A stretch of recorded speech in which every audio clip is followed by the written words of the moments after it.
Saya ibu dan bekerja. Sama dengan cerita Ustadz bahwa saat akan hijrah ada pertentangan dari ibu saya. Padahal kita tahu ridha Allah adalah ridha orang tua. Bagaimana jika ibu saya tidak menginginkan saya keluar dari kantor saya? Apakah saya tetap harus memaksa, bisa jadi keluar menyakiti ibu saya? Ahibati fillah, kembali kepada fafirru ilallah ya. Kita suruh lari kepada Allah Azza wa Jalla. Kewajiban kita berbakti sama orang tua selama, bukan hanya orang tua, istri kepada suaminya, anak buah kepada atasannya. Semua ketaatan itu apabila tidak bertentangan dengan perintah Allah Azza wa Jalla. Karena semuanya Allah yang jadi tujuan kita. Kita berbakti sama orang tua karena berharap keridhaan Allah Azza wa Jalla. Jangan sampai kita berbakti sama orang tua dapat murka Allah. Al-Imam Ahmad ditanya bagaimana dengan seorang anak yang dipanggil sama orang tuanya di rumah, tapi bapaknya itu sudah menghamparkan karpet dari sutra. Rumahnya bapaknya itu karpetnya dari sutra. Dia punya kewajiban menjawab panggilan ayahnya, tapi dia nggak boleh pakai sutra. Kata Imam Ahmad, yatwi, dia gulung itu karpet sampai dia ke tempat ayahnya. Dia katakan labbaik ya ayahku. Artinya dia nggak boleh, bagaimanapun kondisinya, tidak boleh durhaka kepada Allah Azza wa Jalla gitu loh. Terus gimana kalau ana membuat orang tua sakit hati? Sakit hati orang tua itu ada dua. Ada yang bertentangan dengan perintah Allah, ada yang sesuai. Pernah ibunya Sa'ad bin Abi Waqqas itu ketika tahu saat ini hijrah dengan masuk Islam, dia dipanggil sama ibunya, Sa'ad, aku dengar agamamu menyuruhmu berbakti sama orang tua. Ini jadi dalih memang orang tua jamaah. Aku perintahkan kepada untuk meninggalkan agamamu. Kalau tidak, udah nyuruh ngancem lagi. Kalau tidak, aku akan mogok makan sampai mati atau sampai kau meninggalkan agama. Sehingga kau nanti dicela sama masyarakat Mekah ini loh, pembunuh ibunya sendiri. Karena kan anak ini menjadi penyebab ibunya meninggal. Sudah. Setelah itu ibunya benar gak mau makan.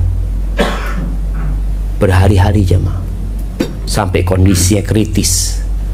Kalau mau dikasih makan tuh dibuka mulutnya sama keluarga, disuapin, ya dimuntahkan sama ibunya. Oh, kritis kondisinya. Saat melihat ibunya serius ternyata, maka saat datang kepada ibunya, ya ummah, wahai bunda, lau anna laki mi'ata nafs, jikalau engkau memiliki 100 nyawa, kemudian nyawamu satu persatu keluar ya bunda, aku tidak akan tinggalkan agama ini ya bunda.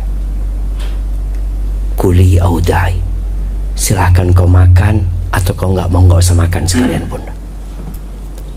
Ibunya makan akhirnya coba. Iya, karena dia tahu ini urusannya, imannya sudah bercampur dengan hatinya, udah nggak bisa lagi. Maka tadi kalau kita ibu yang bekerja ini, tolong dilihat kerjaanmu halal apa haram.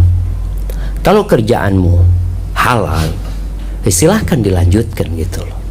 Tapi kalau kerjaannya haram, mau tidak mau, yang antum bawa dari hasil itu jadi haram gitu loh. Masa kita ngasih makan ibu kita yang haram? Antum katakan kepada ibunda antum, bunda tenang, ana yakin Allah akan kasih ganti yang lebih baik. Ana tetap akan bekerja, ana tetap akan berusaha, sehingga insya Allah hidup bisa kita jalani. Yakin Allah Ar-Razzaq Dzul Quwwatil Matin. Mungkin seperti itu yang perlu disampaikan kepada ibunda.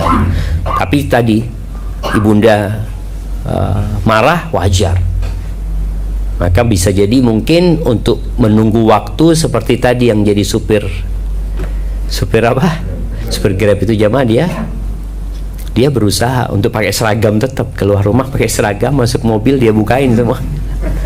Subhanallah, perjuangan jamaah kadang-kala jamaah.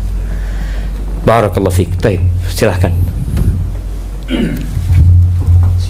Assalamualaikum Ustaz. Waalaikumsalam warahmatullahi wabarakatuh. Tadi waktu mukadimah keutamaan nisfu Saban yang sahih, semua orang diampuni sama Allah kecuali orang yang musyrik dan orang yang tidak bertegur sapa. Bagaimana dengan saya punya saudara tidak bertegur sapa karena masalah yang sepele,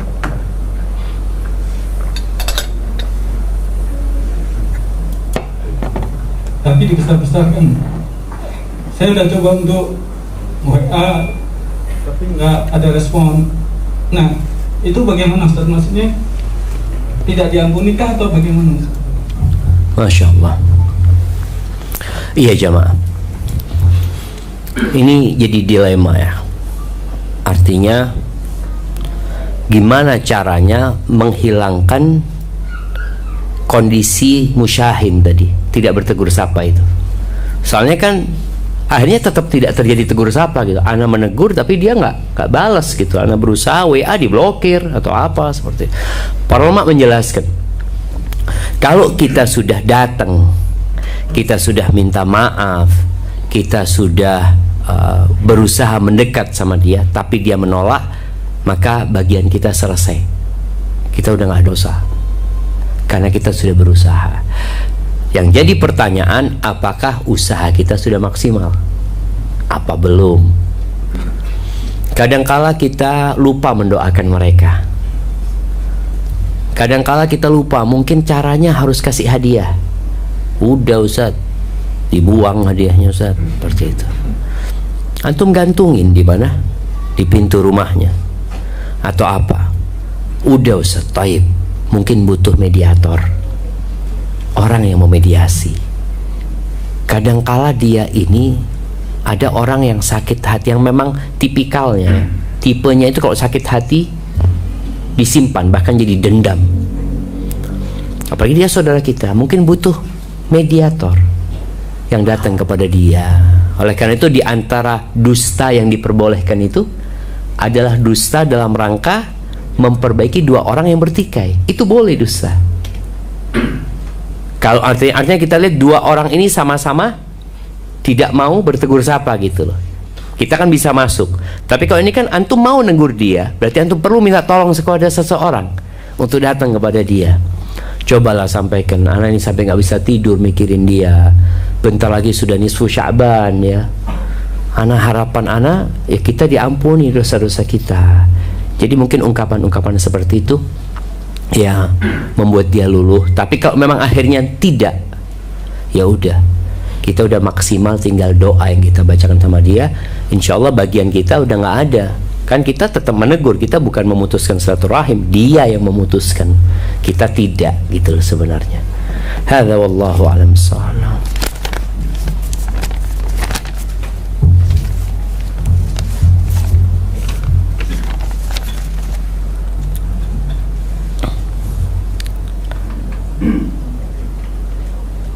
Assalamualaikum warahmatullahi wabarakatuh.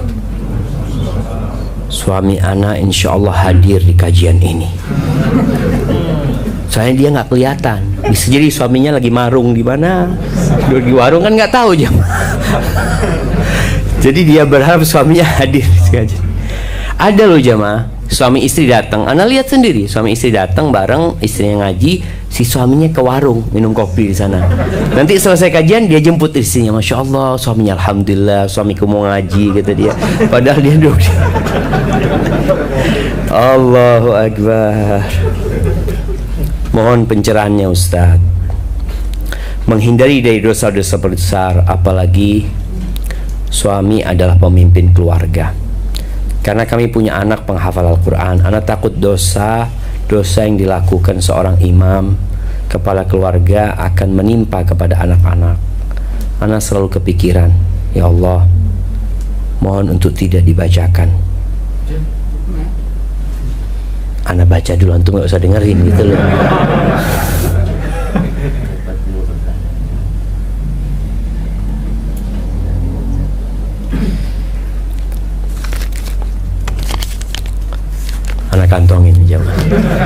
supaya nggak ada yang baca yang lain. Bentar. Ada nomor handphonenya kan? Gimana? Ada nomor handphonenya nggak tuh? Cara? Ada nomor handphonenya nggak tuh? Oh, nggak ada, Bang. Nggak ada. Jadi ahibati fillah, tadi Anda sampaikan tentang ucapan Abu Bakar ya. Jangan meremehkan dosa kecil. Dosa kecil ini akan tetap membuat nokta hitam di hati. Orang kadang mengatakan, enggak sih, aku kan tidak melakukan dosa besar, aku cuma ini. Tapi ternyata dosa kecil itu terus bertumpuk, membuat hati orang ini ketutup, dosa besar yang jadi. Nasihat nggak berguna lagi. Kalau sudah ketutup, antum mau datangkan 1 juta ustadz, selesai. Dia akan mengatakan jazakallah khair atas nasihatnya, barakallahu fiik, syukran. Tapi hatinya nggak akan dengar. Ada hati itu yang seperti gelas kebalik, jemaah. Antum mau datangkan 1 tangki 5.000 liter, antum tuangin tuh, gelasnya kebalik, terus sampai tangkinya kosong. Ada yang lengket di gelasnya, jemaah? Nggak ada. Maka nasihat ana kepada ya yang menjadi suami dari penanya tadi, kalau memang hadir di tempat ini, dan kepada kita semuanya, untuk memutus celah berbuat dosa. Artinya kita kalau datang ke tempat itu, Ustaz, kalau makan itu di warung sebelah, karena memang dekat saat sama kantor, tapi ada pelayannya yang genit, Ustaz. Ana cuma makan sih, tapi kadang-kala dia godain ya, Ana cuma ketawa-ketawa. Hari pertama ketawa-ketawa, hari kedua mulai ngobrol gitu. Hari ketiga minta nomor handphone, hari keempat janjian. Kita perlu menghindari tempat yang menyebabkan kita berbuat dosa. Allah Azza wa Jalla mengatakan wala taqrabuz zina, jangan mendekati zina. Bayangin ya, bukan jangan berzina, artinya mendekat aja nggak boleh. Maka nasihat ana, hindari tempat-tempat, artinya ana kalau makan di situ, aduh nggak, sudah cari tempat makan yang lain. Maka itu mungkin yang bisa dilakukan seseorang kalau dia memang berada di tempat yang menyebabkan dia akhirnya berbuat maksiat yang awalnya nggak dosa. Awalnya nggak dosa, emangnya makan di warung dosa? Enggak kan jemaah, boleh.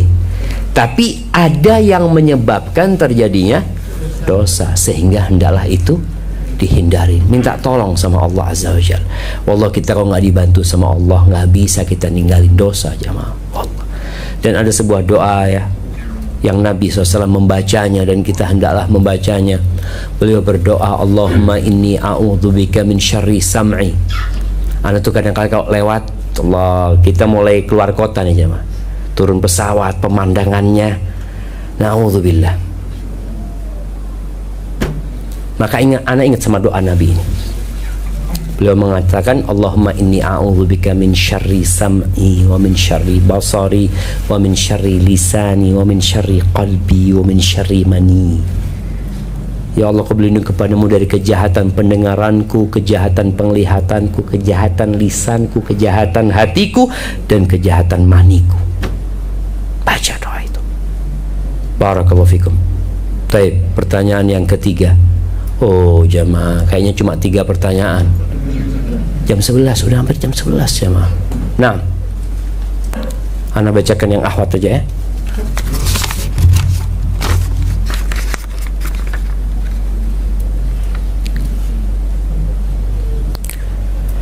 Izin bertanya Ustaz, adik saya 2 bulan lalu meninggal karena jantung.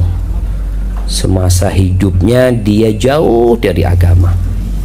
Secara materi dia mampu Ustaz, dia jarang sholat. Apabila pihak keluarga berniat membadalkan haji, bagaimana hukumnya Ustaz? Barakallahu fiikum. Mungkin yang lebih baik, sebagian hartanya disedekahkan yang bermanfaat. Kalau badal haji itu kan untuk dirinya sendiri.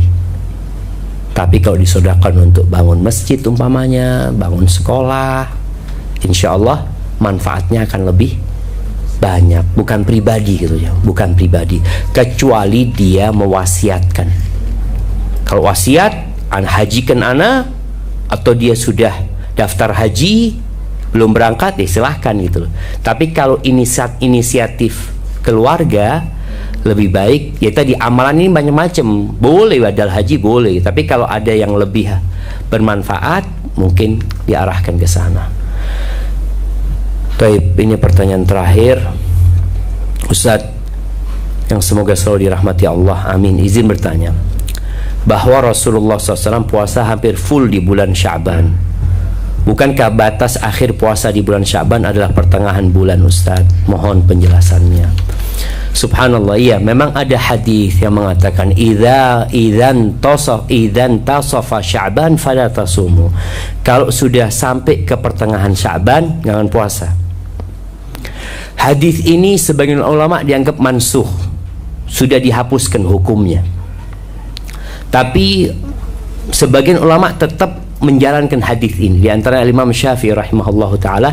Namun beliau memahami hadis itu bagi orang yang belum puasa di awal Sya'ban, maka setelah pertengahan Sya'ban jangan puasa, baru mau mulai puasa sunnahnya tanggal 16 gitu umpamanya. Karena tanggal 16 mau puasa sunnah gitu loh. Sebenarnya memahami ini larangan untuk orang yang memang nggak punya puasa di awal Sya'ban.